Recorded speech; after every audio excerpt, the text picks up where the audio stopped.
So I'm coming into the finish chute we're probably 300 yards from the finish, and we have the normal crew is hanging out. Shout out to Chad, caught him from Spin Bike Shop. I recognize him as I'm coming by, and he's telling me that these guys are on my tail. Yeah. And he's yelling, "Snap them off, snap them off." So a little bit of a backstory. The guy that's behind me is a guy that I recognize from racing years past in the CPS series, and was a gentleman that I've never beaten. Okay. And could not beat. And he's the guy on my wheel. On your wheel. So Chad's yelling, "Snap him off, snap him off." So I go. And I go left, I go right, and I snap him off. And it works.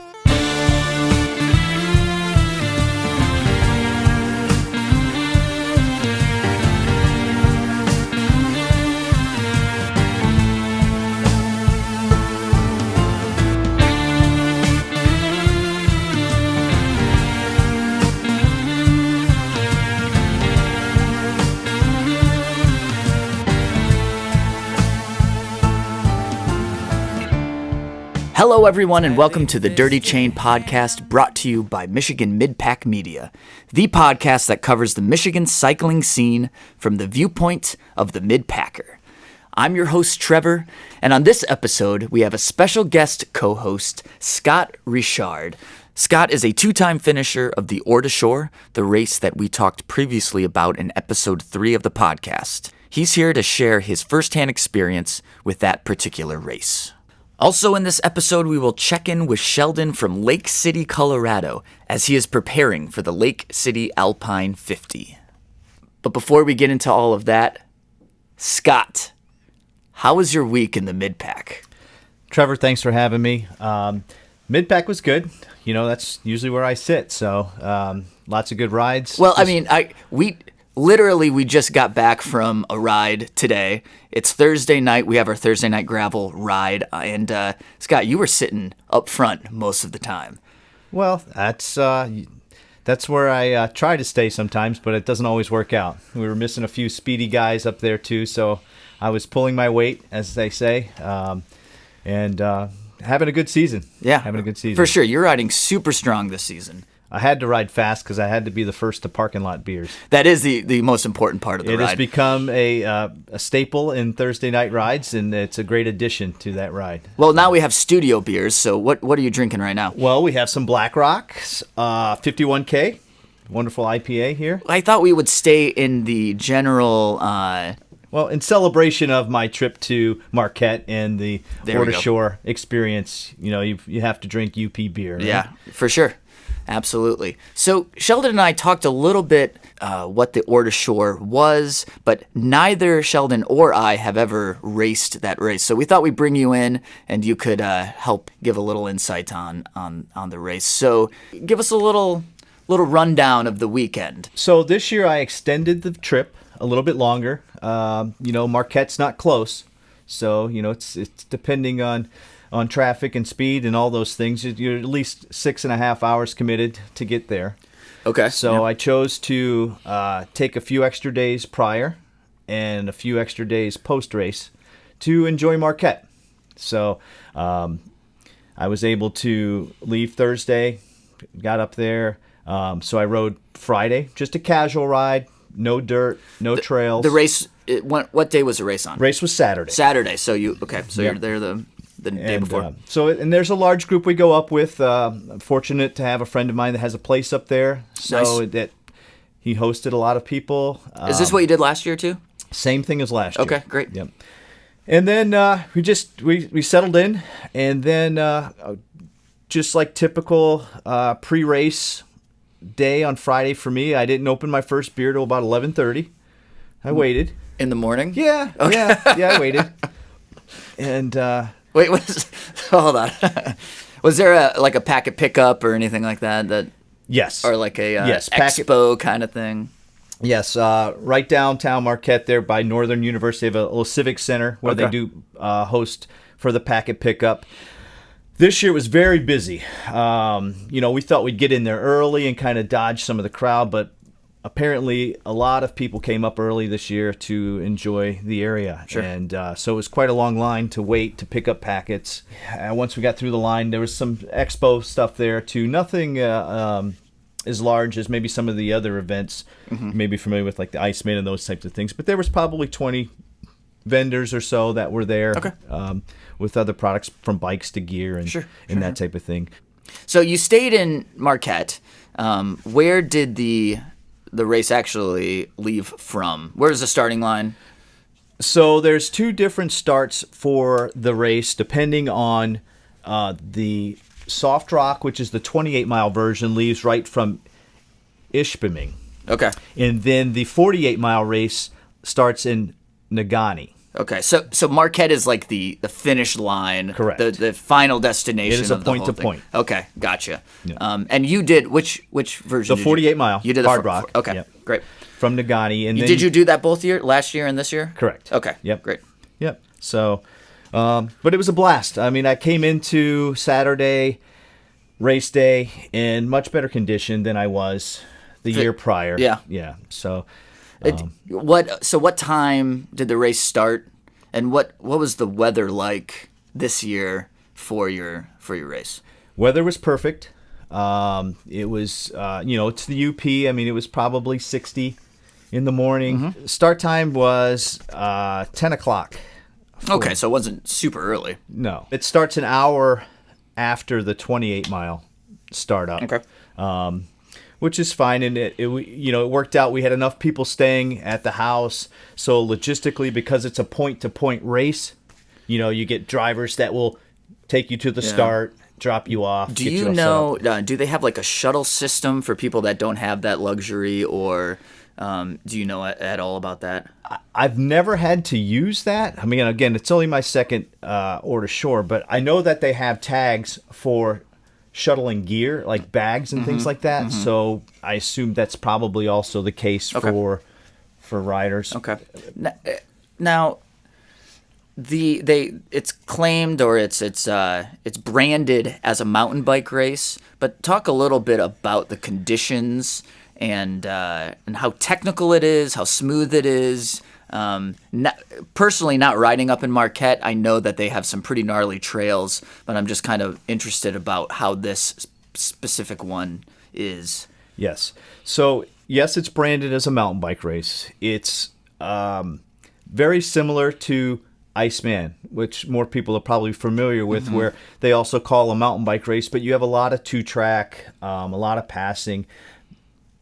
In the 48-mile version of Order Shore, there's less single track than there is in the 30-mile Iceman, to put it in perspective. Okay. So there's very little single track, and it's all at the end, within the last 10 miles. It's really close to the end. So there was no you didn't experience a lot of bottleneck issues with the Correct. The single track? No, you don't have that at all. The other thing they brand themselves for is being the largest mass start. It's a mass start. It's a mass start. Oh, well, interesting. It is interesting, and how did that go? So, for us in the 48-mile, I mean, we start, like I said, in Nagani, and it's about 2 miles of pavement, and it's not speed regulated. I mean, they have a car out front and a motorbike, but you go as fast as you want to go. And it's a little sketchy because this, again, is a mountain bike race, and you've got a lot of people on mountain bikes that are not used to starting and riding in big groups. Yep. And at speed. So we're at speeds of 25 plus miles an hour to start, and luckily, once it funnels off of pavement, you're still in 2-track, and it stays okay. I heard stories of the 28-mile version has a similar start, and there was some pretty bad wrecks at the start of that race. So there was actually a kid that got hospitalized, and so good. I thought, I know that's how they brand themselves to be a mass start race, but I thought, man, I've done the Hanson Hills 50, and they do something similar, but they kind of roll you, they pace you. Sure, a neutral rollout. Neutral rollout, right, so that you're familiar with. And I think something like that would be a little bit easier for people to position themselves safely than just. I can see a lot of pros. I mean, Iceman, of course, they do waves, Correct. and then this one does a mass start, and I can see pros and cons for both. Right. systems. And I guess they probably won't switch to waves because they brand themselves as a mass start. Sure. But they could still be a mass start race with a Neutral rollout. Yeah. Interesting. One question Sheldon had, and I'm sure other people might be wondering, is the gear, maybe the gear you used, but then other gear that you saw, other bikes that you saw people riding. So what did you ride, and then what was the majority type of bike that you saw people riding for this course? So as usual, I handicap myself and ride a rigid tail 27.5 plus bike. Okay.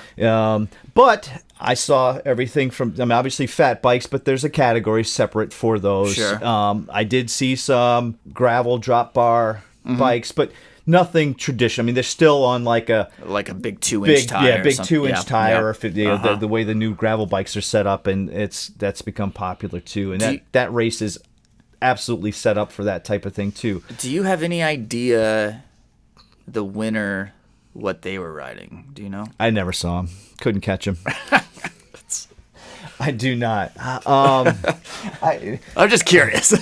No, I don't. But that being said, you'd also asked about the condition of the trail. This year, I thought the trail was a little bit more difficult than the year prior because it was really dry. So there was a lot of sand. There's still these mud pits, these black mud, red dirt pits that it doesn't matter how dry it is, that you've got this mud section there. I don't know if it's just spring fed stuff or how this works out, but there were still. So super dry, but also with this mud within the thrown first 10 miles, you get this section of this mud stuff that you've got to get through. Some stuff you can get around, the edges stay dry, you can get around, but there's definitely some sections where you've got to roll through this mud and through this water. So so your hardtail worked fine. It worked fine. Yeah. I mean that's my rig, and that's what I ran, and that's Did you see many people riding a full suspension, or? Yes. Well, every day I see many people riding full suspension. I think that's kind of the wave. Yeah. I think that's for comfort. I mean, there's nothing technical in the trail that warrants full suspension. That's interesting though, because when I hear of Marquette racing or UP, anything like that, I think of a technical trail. I think of a rocky trail. But you're saying ore to shore, not that. Not that. Okay. Not that. There's no part. Ore is in the name, and I just think of rocks everywhere. No, that race is not indicative of the trail system that's in Marquette. Okay. So I was able to spend, obviously, like I told you, a couple extra days, and I did ride a lot of single track and from the Ramba system and the NTN system, and that stuff is very technical. Okay. And it's great, and I wished I had a full suspension. I wished I had a dropper post and all those things, but not necessary for ore to shore. It's just a fast race. Most of your climbing in ore to shore for the 48 mile is in the first 20 miles. Mm-hmm. Then you merge in with the 28 mile group, and that, the topography of that, it kind of works its way back down to the lake into Marquette. Do you know offhand, or you can check your stats, what's the total elevation gain for the? My Strava told me about 2,000 feet. Okay. So it's. But again, and that's mostly early. Yeah. It's mostly early. Right. Last year I made the mistake of, I think I went out a little too strong. Mm-hmm. Matter of fact, this year I was looking at the first, so they have like the first 10 miles, they said so the first railroad tracks, and I was actually 5 minutes slower this year in the first 10 mile segment. Really? Yes. And then ended up beating my last year's time by over 20 minutes. Yeah. So you obviously paced yourself much better. Because I knew, I was anticipating, and I was told that second part that is kind of down, but you still need the legs to be able to take advantage of that and work with groups. So I knew if I paced myself a little bit better that I could really take advantage of the second half of that race. And from there I obviously did that. That's great. So like you were saying, so you beat your time by 20 plus minutes. It was like 23 minutes. 23 minutes. And only 2 times. I mean, I think that's a pretty good. And like I said, this year I'm having a much better year. I mean, everything that I've raced this year that I've done in the past, I've had a better result. Last year for the first time, and I like I said, I kind of bonked a little bit in that second end. I ended up doing about 3.5 hour race. Actually, exactly 3 hours 30 minutes. And so my first goal is always just try to do better than you did the year prior. Sure. And I set a secondary goal. I was trying to shoot for about 3 hours and just missed it. I was 3 hours 7 minutes. But it was good enough for a top 20 finish. That's fantastic. My age group, I bumped up 29 positions in my age group, and I averaged almost 2 miles an hour faster the race. All positives. Yeah. So the terrain wasn't very technical, but were there any specific spots that you felt were more difficult than other spots, or notable areas that you want to talk about? Yeah, so anyone that's raced Ore to Shore has heard of Misery Hill. So that is a section through the power lines, and it's really steep, loose rock, and it's not rideable. So Hold on real quick. What do you mean by through the power lines? Is it So that becomes kind of the every time you get into the power line section of Ore to Shore, you're climbing. Okay. You start to get that chills like, oh, we're back in the power lines. And the funny part is sometimes you may cross the power lines and you may not turn up them and start climbing. You may just be passing through into another section, and then you'll circle back again. But one of the things usually with Ore to Shore is once you get into the power lines, you're probably going to have a climb section. It's just like a hill that's like cut out where the power lines are coming through. Yeah, so right. Yeah. It's a section where they've cleared out trees to run large power lines, and there's 2-track that runs up alongside of them for off-road vehicles, servicing, or whatever they use them for. But for race day, we're on our mountain bikes. So one of the sections, Misery Hill, is a pretty large climb, very loose shale rock, granite, sand, and it's not rideable by most. And what we like to do is when you get to the top, there's usually staff or photographers, and the question is, how many people did you see ride Misery Hill? And actually this year no one rode Misery Hill. Oh my goodness. Even the front guys, the pros and stuff, they all either ran up it with their bikes or walked. And depending on where you're at in race, it's not even an option. So you'll get there and you'll be 2 lines of people walking their bikes up. So it's how far are you in the race when Misery Hill comes up? So that's probably between mile 15, 20. Somewhere in there. I don't know exactly, but so you've got the first big hill, Misery Hill, and then it kind of goes down. You got another rock climb too that is rideable. It becomes the game where it's how much energy or effort do you want to put into riding up this hill as opposed to walking the bike up, or even with a jog or a pace that puts you in a better position. But no one rode Misery Hill. No one rode Misery Hill this year. Wow. I heard a story of basically kind of the finishing shoot, or the last couple K or whatever. You were coming in, you had a couple take it from here. You had a couple people on your wheel. Yes, so you roll back into town and you get off of the dirt and the gravel and the single track, and you get back on the pavement for the last mile or so. And I had a couple guys that latched on to me.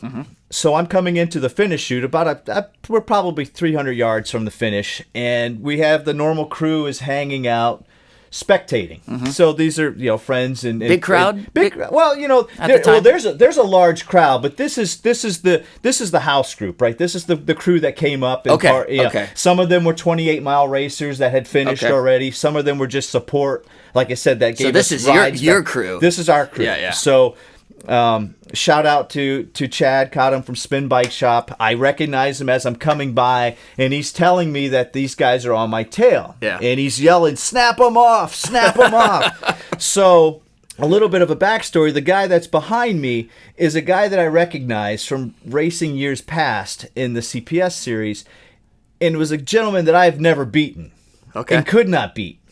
And he's the guy on my wheel. On your wheel. So Chad's yelling, snap him off, snap him off. So I go. And I go left, I go right, and I snap him off. And it works. And I had just enough energy to sum up a finish. And how far behind were they when you rolled through the finish line? It ended up being seconds. Yeah, like there was it was. Yeah, you had a gap though. I had a gap. I built a gap. Nice. Yeah, because the last thing I got him, there was a straightaway when I decided to go. And I got enough of advantage. It does a little bit of a chicane. It goes to the left and then back to the right into the line. And I put enough position in there that it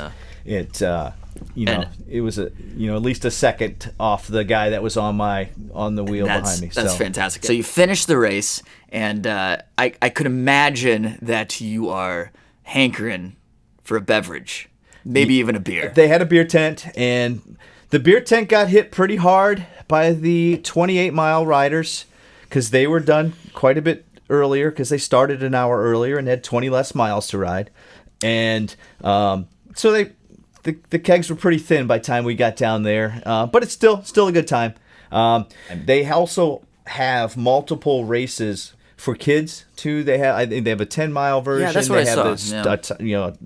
A small youth. I don't know the exact distance of all the smaller races, but they stagger those starts where some of those races don't start until well after majority of the 48-miler and 28-milers come in. So, well, it's kind of fun so that everyone can kind of cheer on the kids and. Yeah, and then they do something different like I've never seen before at any other race. The award ceremony is several hours after. Like at 6:30 at night, they go to the same civic center where you registered and got packet pickup. They set up a stage and they all the age groups. They start with the young kids and they bring them all up there for their podium and their trophies, and it's really unique. I mean, it's I know I've done races in the past where I probably finished so poorly that I think I missed the podium in trophies awards because you're still racing. Because I was still racing, but so this is they definitely stagger that, and it's nice, especially see the kids. Just to see the kids going up and getting their awards, and they're just as happy as heck. And so obviously, it's a large race. You kind of made a vacation out of it, or like at least a little getaway. Did you? Yes. Would it be like a destination race for people in Michigan to go and visit and take a few days, just like you did? Absolutely, and I think that is the trend, and I think that's pretty common. There's a lot of people, and like I said, I took 6 days and went up there, and there's people that are there for a week plus. I had some friends that were there in Marquette for the race, left there, then went up to Copper Harbor. For a few days, too, camping and riding trails up in Copper Harbor. Great trails up there. Yeah, so definitely, and super family oriented. Again, because of all the different races and for the ages and stuff like that. And I think that's a trend in mountain bike racing. Getting youth involved and all that stuff. Absolutely. But it's well represented in Marquette. A positive trend, in my opinion. Yeah, that's great. A couple questions then. Will you be going back next year to Ordershore? I think this has become a staple in my race regimen. Yeah, okay. Yeah. Again, just for everything that it encompasses, just Marquette going up there, just beautiful area. And you may have just like sold me on the whole thing. I know the race itself looked amazing, and Sheldon and I both have talked about, oh man, that'd be great to go up there. But I'm a sucker for the whole experience and what you've been talking about between the outside of the race, the other trails that you've gone on, and just Marquette itself. I'm in, man. I'm all in. You've got multiple breweries. You got Cognition Brewery. You got Ordoc. You got Black Rock. And then my other question was, what is your next race this season, or races? What else do you have going on this season? So the only thing that I have officially signed up for to this point is Iceman. So Which is a big one. Which is a big one, but then that's again another staple. Like that's Yep. every year you have to sign up for Iceman.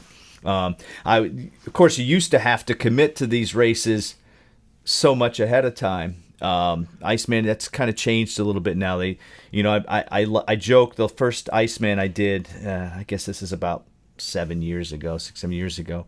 It took me longer to register for that race than it did to race the race. Because so you got to sign up online and you're trying to go through and it's busy and you're waiting and you're trying to do. It took me 2.5 hours to register for the race. Was this like the day of dial-up or something? Yes, yeah. I mean, it was that way, and so things have changed. Prices have gone up, and and then now 7 years ago was not dial-up. And it's the other thing that's changed too is now that if you're a past racer, you get preferential. You get a week early to register and stuff. Sure, so it's obviously changed a lot. You can go, of course, you can go to location. You can go to Bell's Brewery. Yep. I think they do one up in Traverse City, a second location. Yeah, like a Monks or something. Yeah, like that. Seven Monks, and sign up. But so that's the only race I'm committed to at this point is Iceman. I'm thinking about putting in 2 more between now and then. I'm thinking about doing. There's a Bear Claw.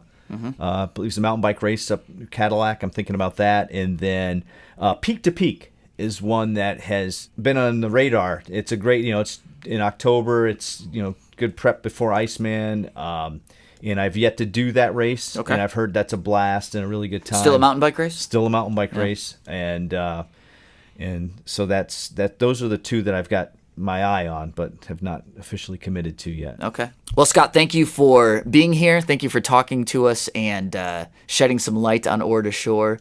And we'll have to bring you back when you race some of the other mountain bike races this season. Absolutely. Thanks for having me. It was a pleasure. All right. Now let's check in with Sheldon from the mountains of Colorado.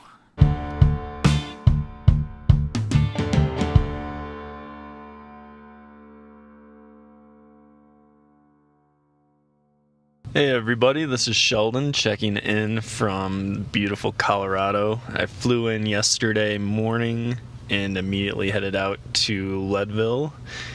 And I have been enjoying, for the last almost 24 hours, some fantastic altitude sickness symptoms. Basically, I've kind of had flu-like nausea, headache, woke up this morning with some kind of body chills. Been drinking a bunch of yerba mate with ginger, and that's been helping my stomach a bunch. But I'm starting to feel a bit better. I just left Leadville, and I am about halfway to Gunnison on my way to Lake City. I hope everyone's having a great week in the Midpack. Hopefully in the next 12 hours or so, my altitude sickness symptoms should be subsiding. According to the spectacular WebMD, that also said that I'm probably dying of some type of cancer. But I will be checking in this evening, hopefully feeling a little bit more peppy and not so under the weather.